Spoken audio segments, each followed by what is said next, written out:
Welcome back to Starfish Sea Fishing.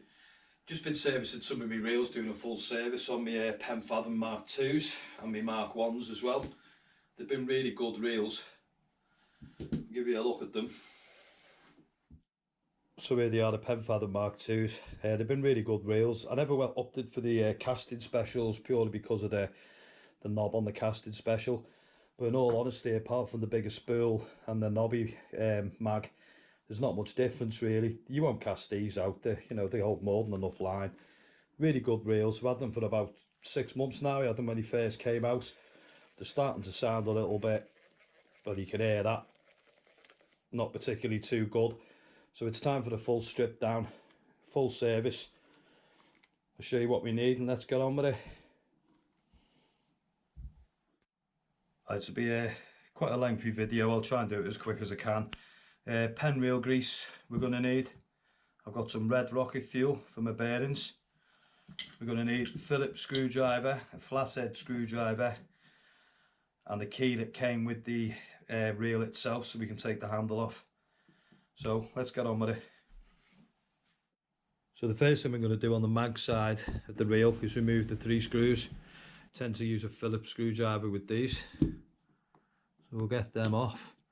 Never over tighten these when you tighten them back up either, because they're a nightmare. They can break really easy. The torque on any bolts on the reels is very, very low. It's not even 1 Newton meter. Over tightening it can also cause the spool to rub. So you want to be careful, and these will need regreasing on the refit, but we'll show you that later. Take the spool, just give it a little push and the side plate will come off. We place that to one side with the 3 screws out the way. Remove the spool. Remove the spool arm. So on the spool itself, your basic sort of fortnightly service will be to get a flathead screwdriver. Just prise the plastic cap off gently. I just take a small screwdriver and just gently remove the bearing like so. There's a small side plate on that side, a shim. They're not actually necessary to have these in, you can take them out if you want. On this side you've got a tiny little clip spring here. And what you do is you keep your thumb on this completely, because that spring will pop out, and if it does you're going to lose it. Take your flathead screwdriver and just pop the clip out. Again, gently remove that. And with this bearing, what I find is best to do, take the spool, just hold it on the back of the bearing at an angle, and just give it a gentle tap, and the bearing will come straight out. That's the first part done. So we keep everything in groups. Got the mag plate, the screws, the plastic cap, the spool. Keep everything together where it should be with the bearings, and then you're never going to lose anything if it's in the same order. Take your bearings, and what I do, WD-40 or penetrating oil, I'm going to degrease these. So I'm going to drop them in there and give them a good stir around.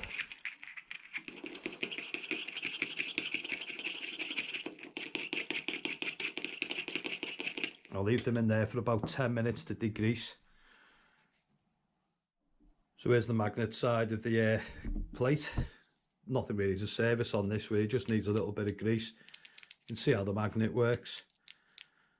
If you need to, it just needs a little bit of a wipe down and a clean really, this. And we'll just give that a quick wipe down, a clean around.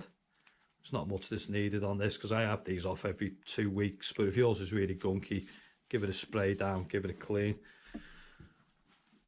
So using original pen grease, which is the blue stuff, you've got a little spring on here that needs a little bit of grease on, just with a clicker. We just put a little bit of grease in there. You don't have to put too much on that, just a smidgen, just to stop the salt corrosion really. And on the inside of the plate we've got a small bearing inside there. So we'll just put 2 drops of oil in that, and that'll just penetrate in. We'll leave the side plate. So we've had our bearing soaking now in the penetrating oil, sort of degreaser for about 10 minutes. Move that out the way because we don't want to spill it. We'll dry that off in the paper towel. Just fold them in half and wrap them up again. and let them dry out naturally for about 10 more minutes, and I'll show you how we add the oil. So we've got the two bearings now, they've been degreased, they've been dried out, and we need to add some oil back into them.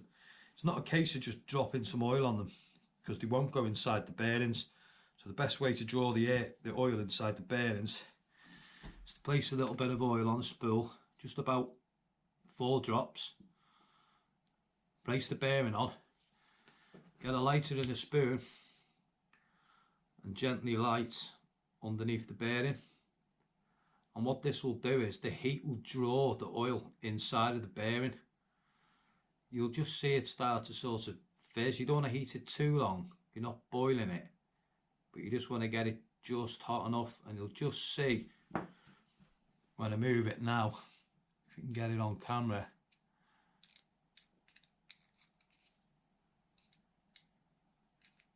that oil will be drawn inside the bearing with the heat. You can see it going in and just slightly bubbling. Now that's one done. What I tend to do,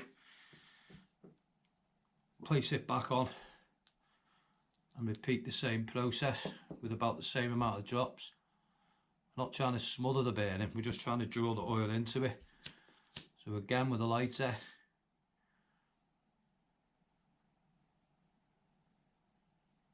we'll take that in, and there you go. You can just see it drawing into the bearing, sucks it in like a vacuum.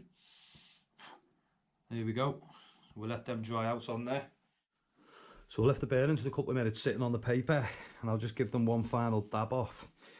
Now what that's done is the oil is now inside the bearings, so they're not dripping wet with oil. There's no need, the oil's been drawn inside. That's what I'm looking for. So we'll put them back into the spool now. Right, so we've got all our parts to where we do the spool. There are 2 shims here that go either side, or I think it's 1 on 2 sides. I don't use these shims. I take them out, don't use them at all. I don't like the bearings with the shims on, I think it slows them down.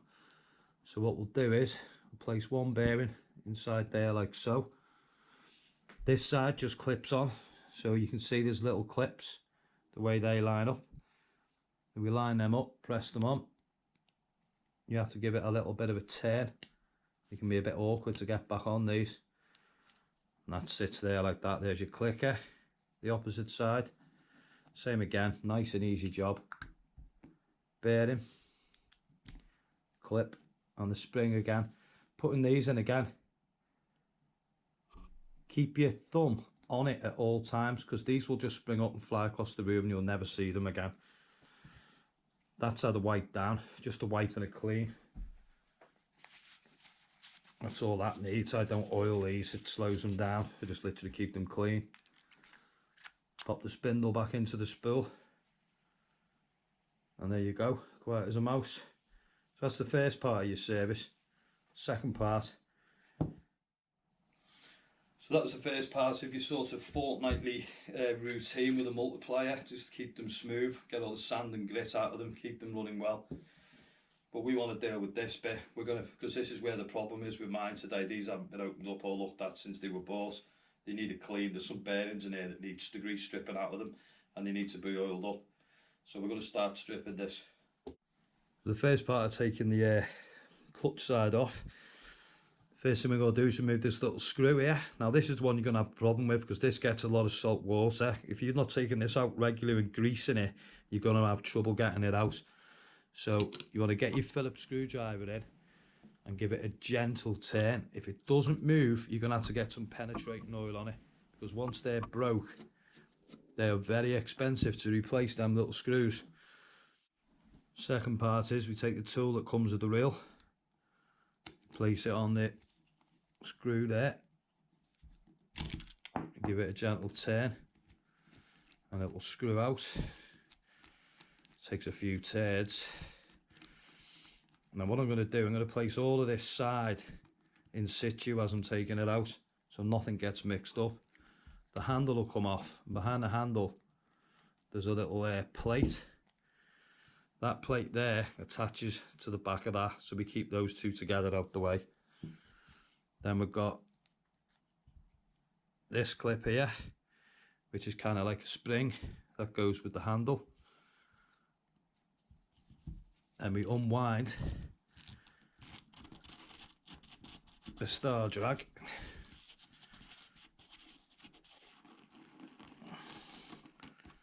Check underneath the star drag, place it over there. You've then got the clicker mechanism and the springs, and there was the problem with my reel. I can see it straight away. So there's one problem I've been having, and I've got lots of nasty bait elastic trapped in the clicker. So you can see I'm keeping everything the way it came out. You've got the clicker, you've got your sort of compression washers there, and another one at the back. So we know what way they come off. They're only going to go back in that way. We know now. The next thing to do is we're going to remove this. Place that on there. There's a plastic cap here. And there's another problem with my reel there. This happens quite often. See this little tab here? Goes inside there. Don't know if you can see that. But they come off quite often on the Penn reels. And they can throw your reel right out as well. So that needs to sit back in there. So we're going to have to try and get that in. There's I'll show you this now. There's a dome side and the flat side. So the flat side sits in there like that with the dome out. So we need to get that back in. So that's problem number 2. So inside the cap you've got the clicker, a tiny little bit like that that sits right inside there. You can see that. So occasionally these do come out. I have had these with quite a few Penn reels that have come out. So we need to place that back in there, which is not an easy job. There you go, flat side down with the dome out. The clicker itself just sits inside. So we'll place that in. So really, you've got to be careful when you take that off. A lot of people lose the bits and the click will work, but that thing in the middle, if you lose that, you're going to throw your whole reel out. So just bear that in mind. Next thing you're going to do is there's a little plastic cap on the end here. You don't want to lose that. So we're just going to try and take it off. They do come off. They're only held in by 2 little lugs. Might be best to get a screwdriver on there. There we go. We'll place that with the cap, because we know that goes under the cap so we don't lose it. Next thing to do, we're going to take these 3 out, 1, 2 and 3. And we're going to open it up.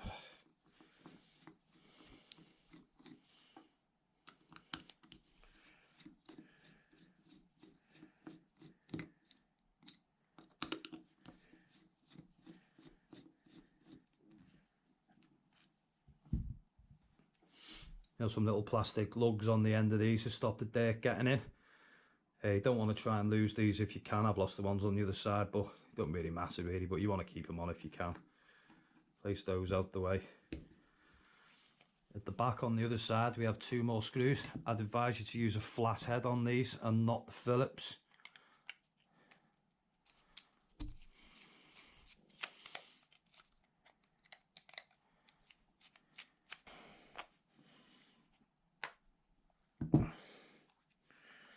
We can pull the side plate away now, like so. Take the gears off and place them there. So we end up with 3 parts. So we've got the 3 parts of the reel. The side plate there we're just going to place away with the 2 screws so we know where they are. We're going to place that to the side for the moment, and that for the side. We're going to concentrate on this. All we really need to do in here is degrease it with a degreaser, clean it out, and then I'm going to remove this bearing, which is the main problem of all these reels, is either this bearing or the bearing on the inside of here that makes all the noise, and we're going to clean them both. This clip, we've got to get it out. It's not easy to get back in. You don't feel up to it, clean it in the cage itself. So I'm going to degrease this with some degreaser. WD-40 just does the same thing. I'm going to give that all a good clean out, make sure everything's working. Move the clicker mechanism while we're there, get the degreaser working in on that. Doesn't take much to clean it. You can see the dirt coming out of it. And then we'll dry it off with a paper towel and get it clean. So the next part, I'm going to take this bearing out of here. Now this is a full service, by the way. You don't have to do this all the time. But from the factory, these are packed full of grease. I don't think it helps. It slows them down. Plus the bearing on the back's actually going to be open. So I don't really see the point of it being sort of packed full of grease. I think oil would be better, then I can oil it from the other side when I need to. So inside there you've got a circlip just like you had on your spool. Again, it's important to keep your thumb over it as you take these clips out. These will spring out, and these are not hard, well, they're very hard to find, and that stops that from happening. There's the clip out. The bearing should just pop straight out. You can see the back of that bearing there. See where it's open. So why it's packed full of grease is beyond me, because it's easy to oil it from the other side. So we'll give that a clean now. We'll place that in the degreaser for 10 minutes and get it oiled up. So I'm just going to put 1, 2, 3 drabs of oil. Let that soak in. Turn it upside down. So you've got the closed side on the outside. Place that bearing back in, just pushes in. Now this little clip here is where we really need to be careful. You can see the back of the clip has got a flat side. That's the side that goes in first. You put your thumb on the back of this and you close the 2 pincers together.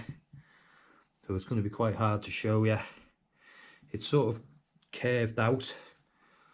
So you want it like that, if you know what I mean. So it's sort of bent in the middle a bit. So that back clip, I like to clip on there like that. So I just place it in with the very back on there.